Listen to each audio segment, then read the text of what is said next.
Los barrios del sur, Montserrat y San Telmo, fueron durante 300 años barrios costeros. Hasta que en la última década del siglo XIX, la construcción de Puerto Madero los separó del río.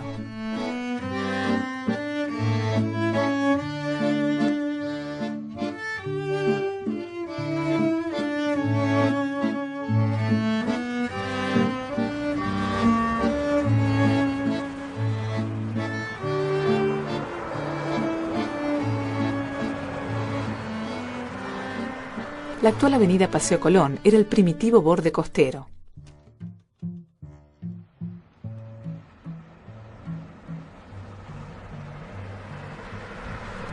En el centro de este enfoque, el convento de Santo Domingo es uno de los pocos vestigios de esa época. Recorriendo esta ribera sur, después del barrio de San Telmo, encontramos la boca del riachuelo, que era el puerto natural de la ciudad del pasado.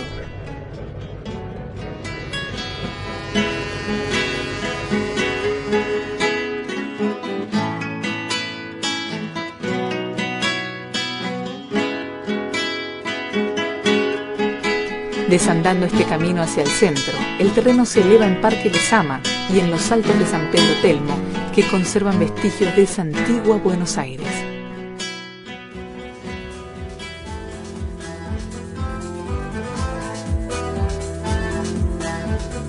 El bullicio de anticuarios y tangueros de la actual Plaza Dorrego reemplazó al de las carretas del sur, que antaño paraban en ese sitio.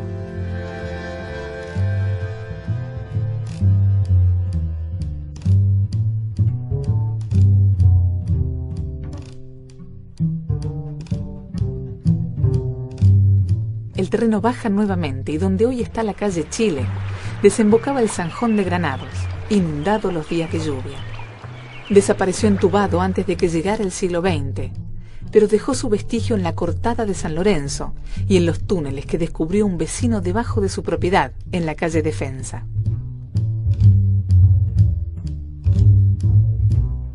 El terreno vuelve a elevarse suavemente en la zona de los grandes conventos del barrio de Montserrat. La primera chimenea industrial de la ciudad a una cuadra del centro y el viaducto ferroviario son preanuncios de una nueva época que conviven con la antigua costa. Las torres y cúpulas que subsisten escondidas por los edificios modernos son los hitos que nos permiten enfocar esta costa desde el lado opuesto.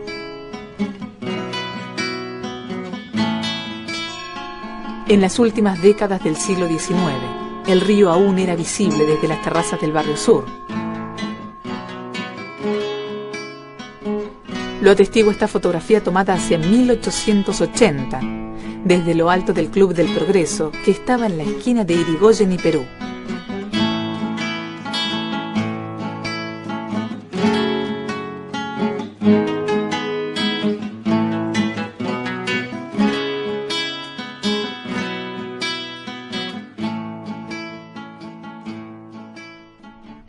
Allí en Montserrat estuvo el barrio del Tambor.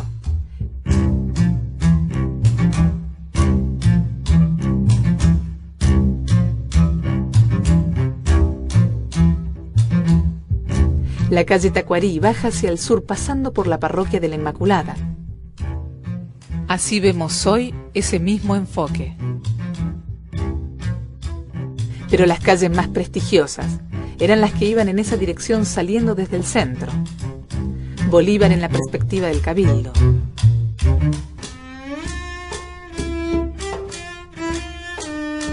Defensa, la calle de los conventos, el más importante camino hacia el riachuelo de los navíos.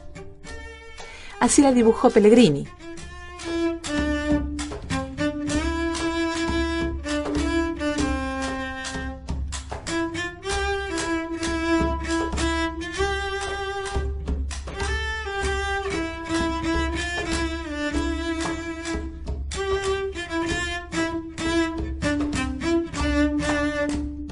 Este daguerrotipo de 1852 casi llega hasta Balcarce, sobre la barranca ribereña.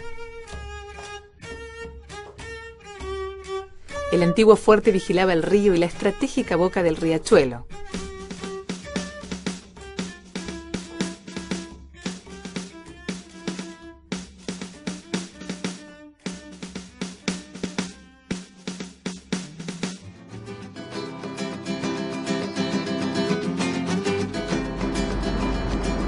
partir de 1887 se inicia la construcción de Puerto Madero y antes del 1900 quedará borrada para siempre esa ribera original.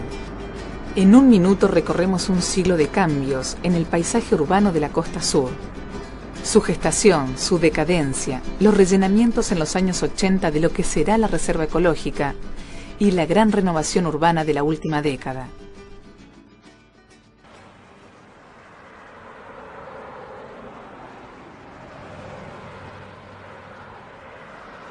Este enfoque que usan los partes del estado del tiempo de la televisión está registrando las transformaciones de estos últimos años. Tenemos una humedad relativa del 74%, esto ayudó a tener una inmensa...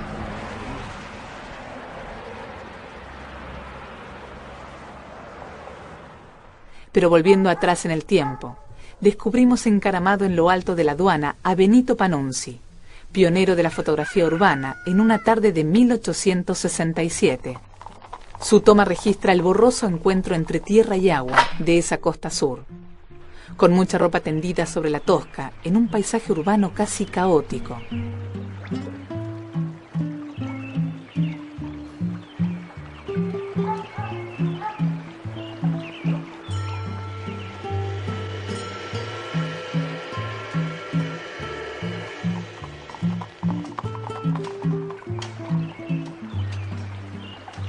En la siguiente década, otra toma registra la irrupción del viaducto ferroviario.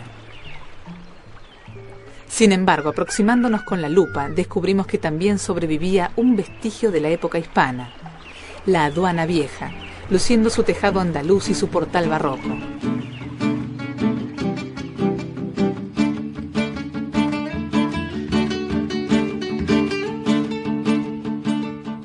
Esta antigua amistad entre las aguas del Plata y los barrios del sur desaparecerá en el 1900, bajo las calzadas de Paseo Colón.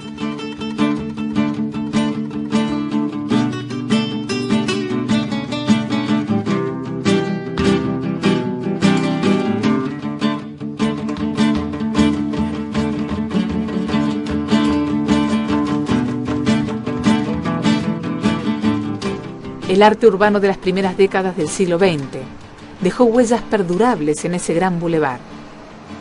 También hay allí un sitio marcado por otra memoria imborrable, debajo de la autopista, la de los desaparecidos del Atlético.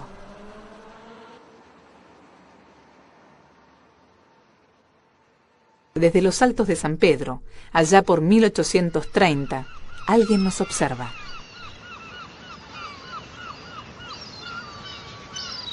Es el ingeniero Carlos Pellegrini, que dibuja en forma minuciosa lo que ve en el río, en la costa y en el centro.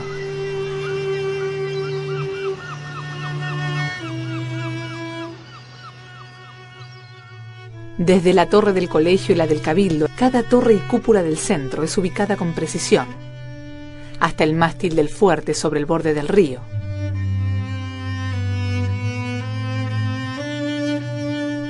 Pasa revista a numerosas embarcaciones, anotando los sitios en que están ancladas, en los pozos, en la rada interior, en la rada exterior. Balandras, carros de agua y lavanderas no escapan a su mirada curiosa. Es el mismo estuario que hoy vemos desde el confín de la reserva ecológica.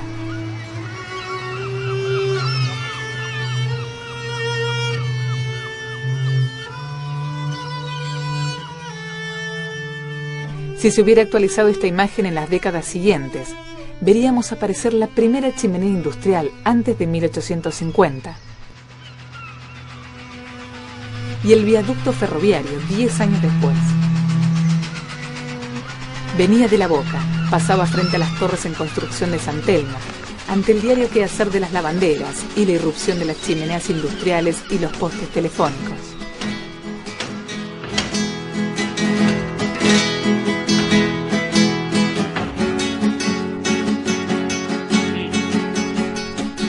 Las recobas de Paseo Colón serían la visión actual que corresponde a esta mirada de 1880.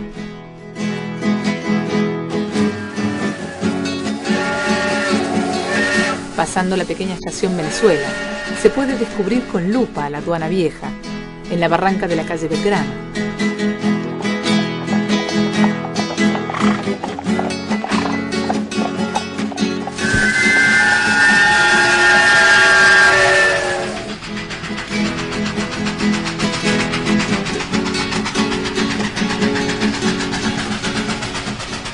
La chimenea del Molino de San Francisco se superpone a las torres de San Ignacio. Al llegar a la bajada de la calle Alsina, espiemos lo que actualmente se ve en esa misma esquina. El primer rascacielos porteño, construido en 1910 por la Compañía del Ferrocarril Central. Este frente acuático de los barrios del sur será objeto de una profunda transformación al acercarse el 1900. Se estaban completando rápidamente las obras más colosales jamás vistas en la ciudad hasta entonces. Había nacido Puerto Madero.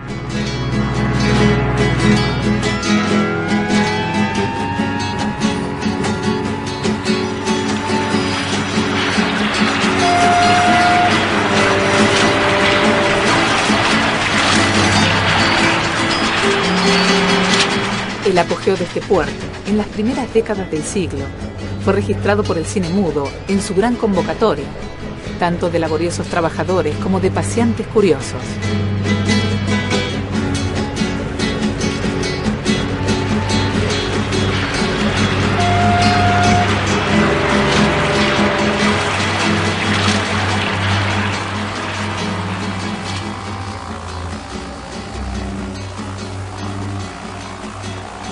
Pero hacia mediados de siglo entra en un período de decadencia hasta quedar casi abandonado.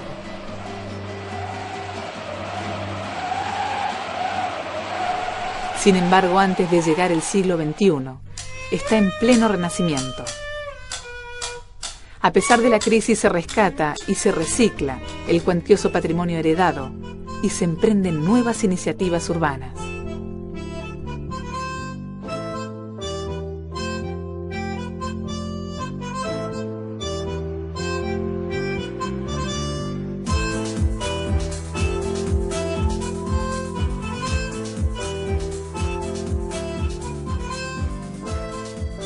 Las torres de San Telmo, enfocadas desde la actual Costanera Sur, son el hito que nos permite vincular el siglo XIX con el presente.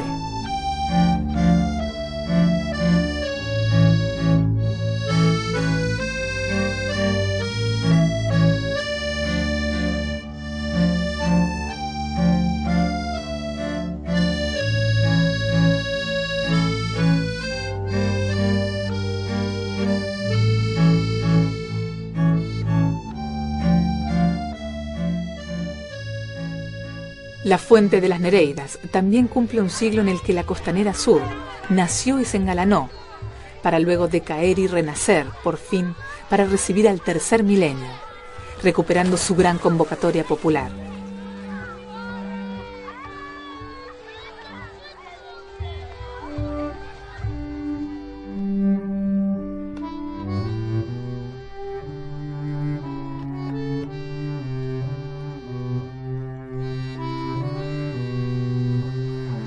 ¿Podremos volver un día a usarla como balneario?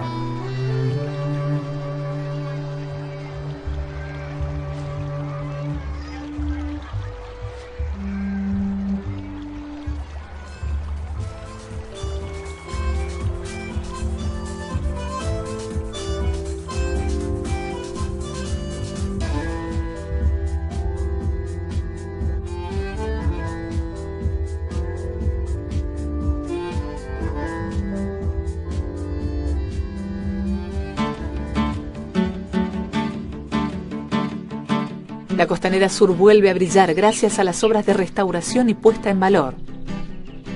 La Reserva Ecológica se integra a ella con su nuevo aporte de vida silvestre. Porteños y visitantes redescubren estos sitios, en los que a la herencia del pasado se suman hoy nuevas iniciativas urbanas y una nueva nomenclatura que rescata los nombres de mujeres argentinas.